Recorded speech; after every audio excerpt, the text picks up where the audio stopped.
Some of my colleagues probably are wondering why at 20 minutes to 1 we're still in the House chamber debating this issue.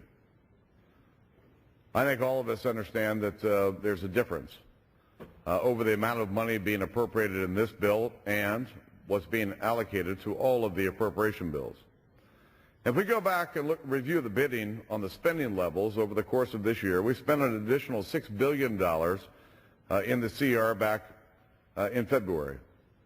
We spent an additional $17 billion over and above the President's request for the supplemental spending bill for Iraq, Katrina, and a whole host of other issues that many members did not support. When we look at the appropriation bills for the fiscal year 08 beginning in October, we see that we're going to spend an additional $20 billion. So if you add those numbers up, you can see that we're spending tens of billions of dollars well above what the President requested for not only this current fiscal year, but the next fiscal year. Now, if that isn't bad enough, let's also remember that this Congress in this first 5 months has already authorized some $105 billion of new spending in their proposals that have been brought to this floor and passed.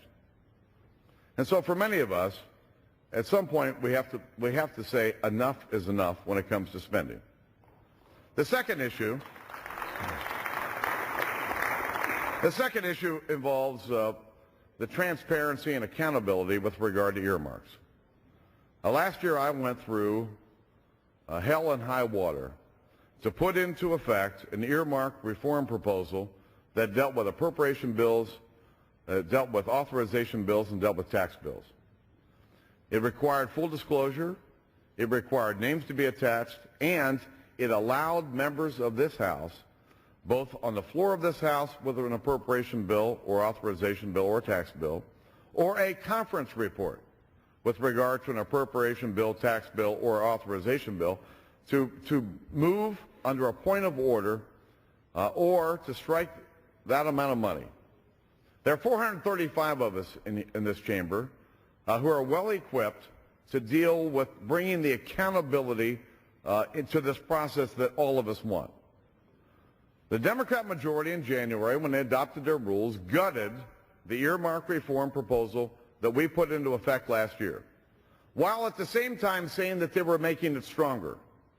And the fact is, members do not have access to these earmarks and these bills.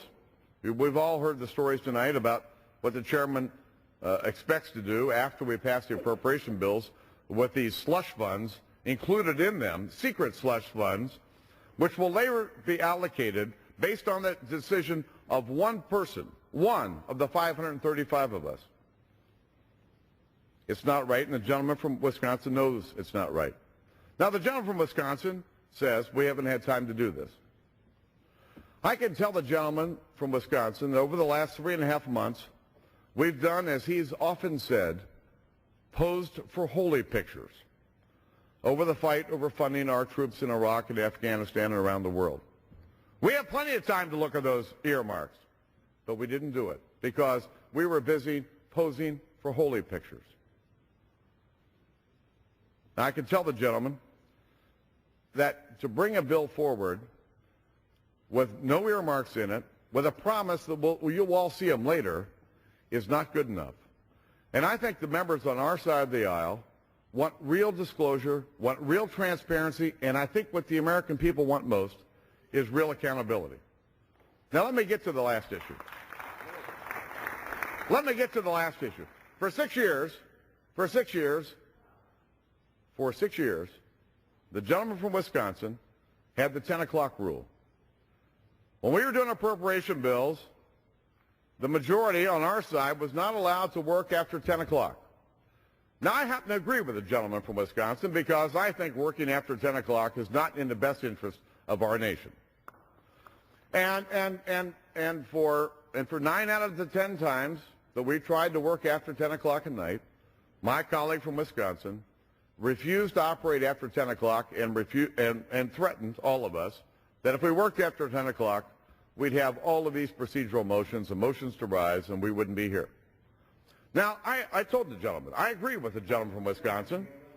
1 second. I agree with the gentleman from Wisconsin. I go to bed at 10 o'clock. I don't think good work happens after 10 o'clock at night.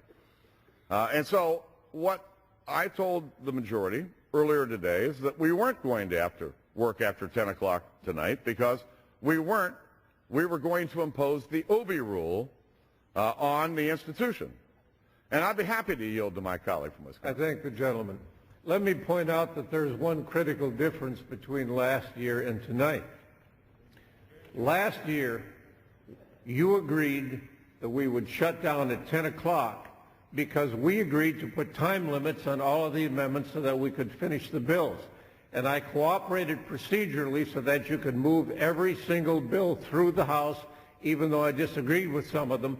The key was that we each got something. You got to finish the bills, and we agreed that because we're setting time limits on amendments, that therefore there would be no need to work in the evening. In reclaiming my time. You haven't been willing to agree to time limits. In reclaiming my time, Mr. Obie, I will say this. I will be happy to abide by the 10 o'clock rule if you'll give us real transparency and real accountability to the American people on earmark reform. And Mr. Chairman, I yield back, and I move that the committee do now rise.